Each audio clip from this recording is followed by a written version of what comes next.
Katulong, maingay na kapitbahay o tendera sa palengke. Yan ang madalas na role na nakukuha ng isang batikang aktres na si Ruby Ruiz. Unang lumabas si Ruby sa pelikulang Bona ni Lilo Broca na pinagbibidahan ng superstar na si Nora Honor. At simula noon ay naging laman na si Ruby ng pelikula at telebisyon. Iba't ibang roles na rin ang ginampanan niya. Ngunit kamakailan lang ay ginulat niya ang lahat dahil isa siya sa cast ng Expats na pinagbibidahan ng isang premyadong Hollywood actress na si Nicole Kidman. Ang milestone na ito ni Ruby ay hindi lang para sa kanyang acting career. Ito rin ay milestone ng galing ng Pilipinong aktor dahil unti-unti na tayong nabibigyan ng spotlight globally pagdating sa aktingan. Kaya makakasama at mas makikilala pa natin today on Kada Umaga Stage, Miss Ruby Ruiz. From extra to expats, mga kada, let's all welcome Miss Ruby Ruiz. Nasaan na siya? Miss Ruby? Miss Ruby? Uy, guys, nandito ba siya? Miss Ruby? Ay! Miss Ruby! Anong ginagawa mo dyan? Ikaw talaga. Inaabangan ka ng mga camera namin, God. Hello, Welcome to Pia. Kada Umaga. Salamat po. Bakit ka naman nandun sa audience natin?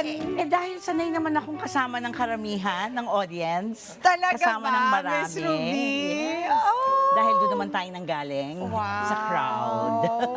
Good morning. Magandang umaga. Kamusta ka Good naman, morning. Miss Ruby?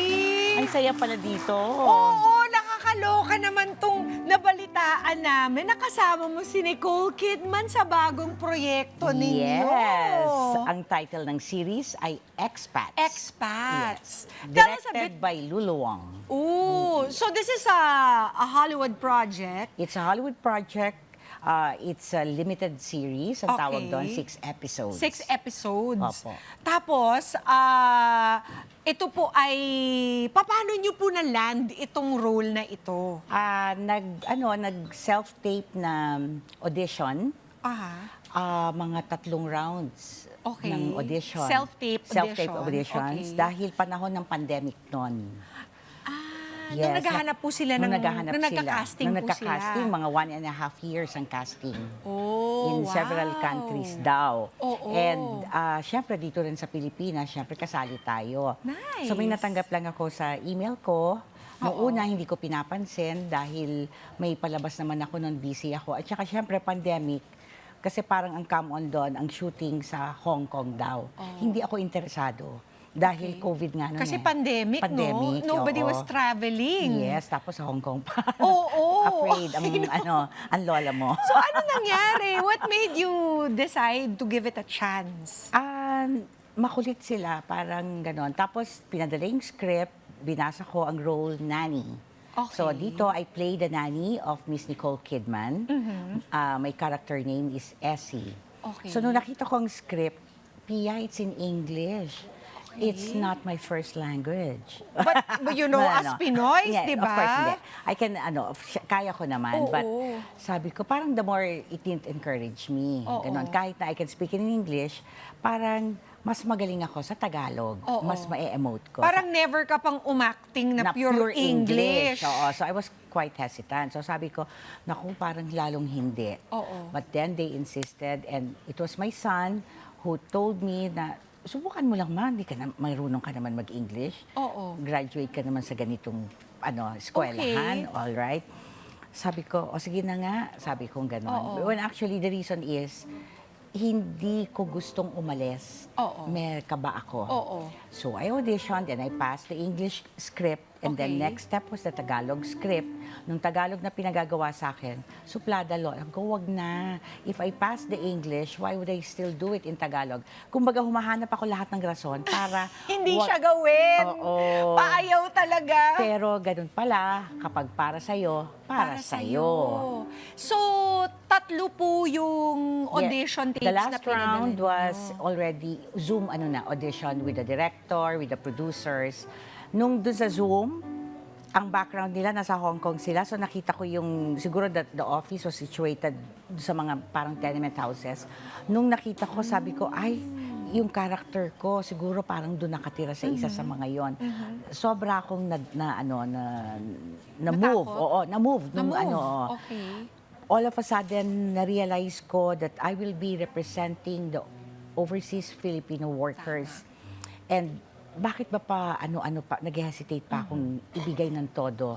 Audition pa lang naman ito. So, why should I give it a try? Oo. So, yung audition na yon, to me, it was one of my best performances. Wow! Oh, parang mas magaling pa nga dun sa audition kesa sa... Hindi. Oh, grabe naman si Miss But, you know, I Ruby. really gave my best because na-inspire ako nung nakita ko yung, yung background na nasa Hong Kong. Kasi na-realize mo, itong role na to will represent so many of our kababayans. That's true. Yung lot nila Oo, talaga in oo. life. Parang isang karangalan na maibigay sa akin yung ganong role, yung ganong responsibility para mabigyan sila ng voice Oo. globally. Oo.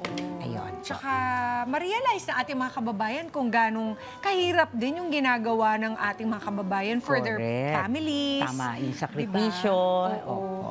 So, gaano katagal po yung proseso? From the Okay, first from audition the- tape hanggang sa natanggap po kayo? Parang 3 buwan. So, 3 hindi buwan. talaga, from the Zoom last round of audition, parang pinabayaan ko na, kinalimutan ko na, after 1 month, tsaka sila tumawag. Na sure na. Tsaka noon hindi naman ina-announce na Nicole Kidman ang Ang kasama. Siyempre, confidential yon Oo. that time. And so, nung tumawag po sila, and I got the role, akala ko isa lang na magsisilbi. Dahil sanay naman ako sa mga ganong roles, you know. Yung parang pa-extra-extra lang po. Pa-extra Like lang na pasok lang, magsiserve, and then Oo. exit na, yung ganyan. wala man lang speaking lines, Oo, ganun po. ganun yung akala ko. Oo. So yung audition piece, akala ko pang audition lang, just to test kung Okay. nakakaarte. Kailan niyo po nalaman na medyo malaki-laki pala itong gagampanan? Nung tumawag na after a month, so that was the 4th month, tumawag the director herself, tumawag si Lulu Wang, tapos sabi niya, congratulations, you got the part. Tapos sabi ko, oh, one of the helpers, sabi kong ganon. Oo. Sabi Hindi niya, po kayong nag-hesitate? sabi niya ganon, no, you got the part of Essie. And Essie is a pivotal character Wow. sa role ni Miss Nicole Kidman. So, gano'ng katagal po kayong nagtrabaho sa Hong Kong? 6 months shooting, so in principal photography, took about 6 months po sa Hong Kong and another 5 months in Los Angeles, in LA. Wow! Bubunot po kayo ng pangalan ng mga isa sa mga Sikat sikat nating na mga mga actress artista. natin. At ang goal po ay gayahin ninyo ang acting ng actress na mabubunot po ninyo. Ngayon, ang katawa-tawa dito ay ang mga lines na i-deliver mo in the trademark style of our premiadong actresses. Sana Tapos, nakatrabaho ko na sila. ay, pero I'm sure familiar po kayo sa kanila dahil talaga namang mga institusyon na itong mga ito. At sinong huhula ang ating mga audience? Pag nahulaan ang audience natin ng tama, meron tayong premyo, di ba guys? Promise? Okay, Miss Ruby, halika na po. Okay. Puntahan po natin ang ating mga girl kada, amiga. Kaya in-nervous ako. Nagkakaroon si Miss Ruby sa inyo. Hello, magandang umaga. Morning, Miss Ruby. Magandang umaga. So, ayan, mukhang ready na si Miss. Hindi Kinakabahan po ba kayo? Kinakabahan. Kinakabahan. So, ayan, bubunot na si Miss Ruby. Dito tayo para hindi nila makita yung pangalan, Miss Ruby, ha? Yes. Okay. Ang pangalan ay... Huwag sabihin. Ay. Wag sabihin. Ayan, Okay. Sige po. At Yeah. ang line ay, Kuya Manong, how much is that orange egg waffle? Okay. Nang ganito. Ganda! Orange egg waffle, Dito? kwek-kwek in other Okay. words. Yes. Okay. Anytime po. Lights, Ah, here. camera, action! Kuya Manong, how much is that orange thing egg waffle? Oh, kada squad. Mataray, Sino nakaray kaya? naman to. Sino kaya? Any guess? Kada squad? Yung sa likod nagdidiskusyon na sabi niya, Take 2. Sino actress to? Sikat na sikat. Si Ate Girlie, dito. Jacqueline Jose. Jacqueline Jose. Jacqueline Jose. Masasampal kita. Ay, nako! Nako, may clue na. May clue Masasampal na. kita. Mali po. Sorry, ate. Si Ate Girlie. Directed to Kuya Manong, how much is that orange egg waffle? Ay, ang taray na. Sampal pa. Hello. Maricel Soriano. Lagi si Mother. Galing! Naku, Inay Maricel, huwag ka magagaling. Very good. Diyan may mga sound effects, Yes. ganon. At ang premyo ay Mr. Donut Gift Certificate! Yay! Ate Benny! Pwede naman natin silang bigyan ng kaunting clue, Jerfy, pag nahirapan ang ating. Yes. Okay, next. Bunot na po tayo, Mr. B. Dahil hindi nila Ang galing niyo maisip po, na sabihin Mr. ni B. Miss Maria yung orange egg waffle. Okay. Next, ang line ay, grabe yung banda kanina. Ang galing, sheesh. Sino kalyadong actress ang magsasabi? Okay, lights, camera, action. Grabe yung banda kanina. Ang galing. Shish. Ganos naman! Sino actress yan?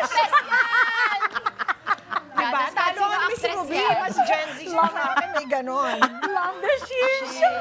One more? Ay, meron na. Anybody? Jack. Jacqueline Jose. Jacqueline Jose nga ba? Correct. Jacqueline Jose! Galing naman.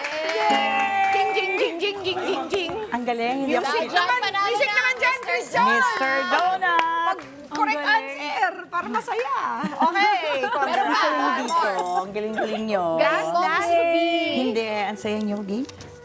Hello po. Ang cute nyo po. Ano? Hello po. Ano? Hello po. Ang cute nyo po. Okay. Alam yan? Hindi ko alam yan. And action! Hello po. Ang cute niyo po.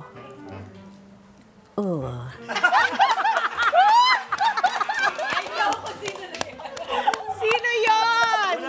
Sino yon, mga kada? Not from here. Clue Not from the international Philippines. actress siya. Yes. Parang She's an hindi sila international mahirapan. Oo, actress? Clue. Kung nakinig kayo ng interview, andoon. Ni Miss Ruby. Go, Kev, ikaw. Si Kevin. Baka si Kevin. Kung nakinig na interview. Hello. Yun, sige nga, hinala Kung ko. Nicole Kidman. nagtatagalog. Yes! Galing. Nicole Kidman. Nakita mo na kasi siya magtagalog, di ba? Ganun. Ang ganda! Music! Woo!